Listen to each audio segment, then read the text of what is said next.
Hey guys, Eric Holscher, my bug guy pest solutions out here in Gilbert, Arizona today. Hey, just looking at these rocks up against the home here. This is a home that was vacant for a while. I just got done doing a treatment on it. Just got done webbing everything down, and there's quite a few black widow webs all around the house here.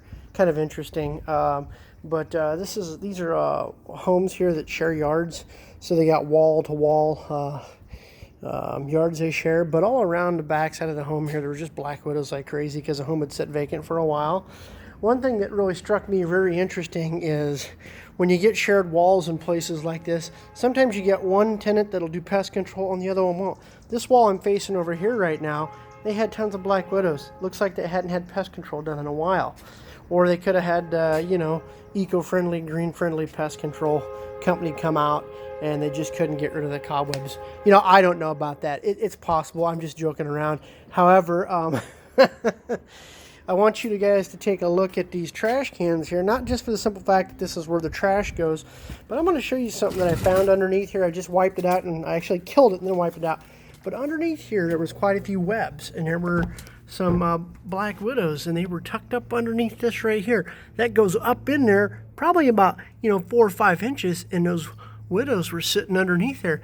Now, if someone were to take their fingers and grab this under here, that spider would have came down and would have literally bitten their index finger, their middle finger, their ring finger, pinky, or thumb. I mean, any of those fingers could have been bitten. But, one thing you got to pay attention to is the black widow cobwebs that get up underneath here. It's nice and dark underneath there. It's tight for the widows, and so they make themselves a home underneath there. The same with this blue recyclable one here. See that? You get up underneath there, you get your fingers underneath there to pull the garbage out into the street. You get bit, and that's what happens. So it's just important to pay attention to all the little different areas the bugs are hiding at. A lot of Turkish roaches, not Turkish roaches, but Oriental roaches that actually came crawling out from the rocks right here, right across here, tried to make their way underneath the garbage.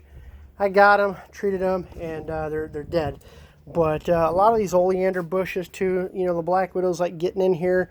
It's really kind of like a resort for them in here, if you will, because they got the rocks, moisture under the rocks, earwigs under the rocks.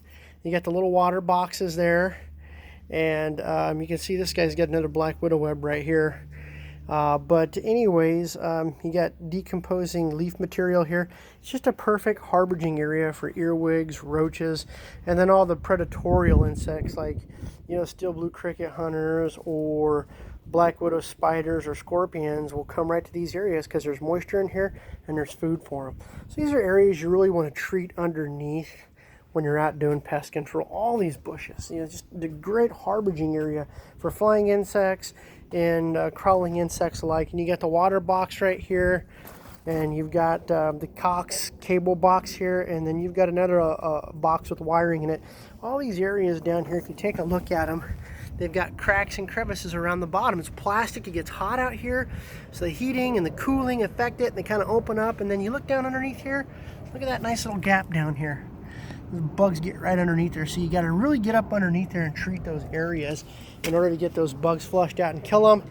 And then, of course, you got these shrubs that were cut down to the ground at one time, and then these lantanas right here, perfect harboring areas. But you can't really unlock a box like that because it's got a padlock on it. And so you can't really get up underneath there, but you can get enough chemical underneath there that'll kill the bugs. And if there's spiders in there, they'll eat those dead bugs, and that chemical in return will affect them as well. Gonna walk right over here into the garage. This customer has sensitivity to any kind of chemicals that have a heavy smell to them, whether it's cypertc like a permethrin or upside or a cyfluthrin that has an odor to it. You really don't want to really spray those in a confined area like this, especially when they have a sensitivity with their sinuses to chemical smells. So what I'm going to do in here is I'm going to use a boric acid dust around the doorways, real light coating, not heavy. Most guys come out and they just dust the living daylights out of these doors. You don't need to do that. That is something that I think is overkill, and you don't want the customers tracking it, and you just want a light dusting. I haven't dusted it yet, but I'm going to.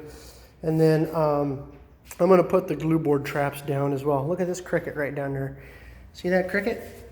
That right there is actually a female cricket, and the reason why I know this is because she has her little proboscis on the back right here, and she'll stick that into the ground or somewhere in the rocks and crevices where she'll lay her eggs at, and that's what we got here. We got a cricket right there, just crawled off my legs. Probably gonna crawl up my pant leg now, more than likely. And look at this little tiny juvenile cricket right here. Yep, that one's just getting out of juvie. No, I'm just kidding. But it's dying, the chemical's affecting it. So good thing is we're gonna kill off all these insects in here, and this customer will not have to worry about any more black widow spiders. Sorry, I'm not panning the camera slow enough for everybody. Anyways, just wanted to show you guys what we're doing out here today. Once again, Eric Holscher, my bug guy, Pest Solutions. And if you guys have any questions, comments, or you have any questions that need some good insect, arachnid based knowledge, or reptiles, give me a call, 480-233-2674, and I'll be more than willing to help answer any questions in my YouTube channel. Also, I'm going to be starting another channel here soon on TikTok, and you guys can check me out there. All right, hey, y'all have a great day, and God bless. Bye.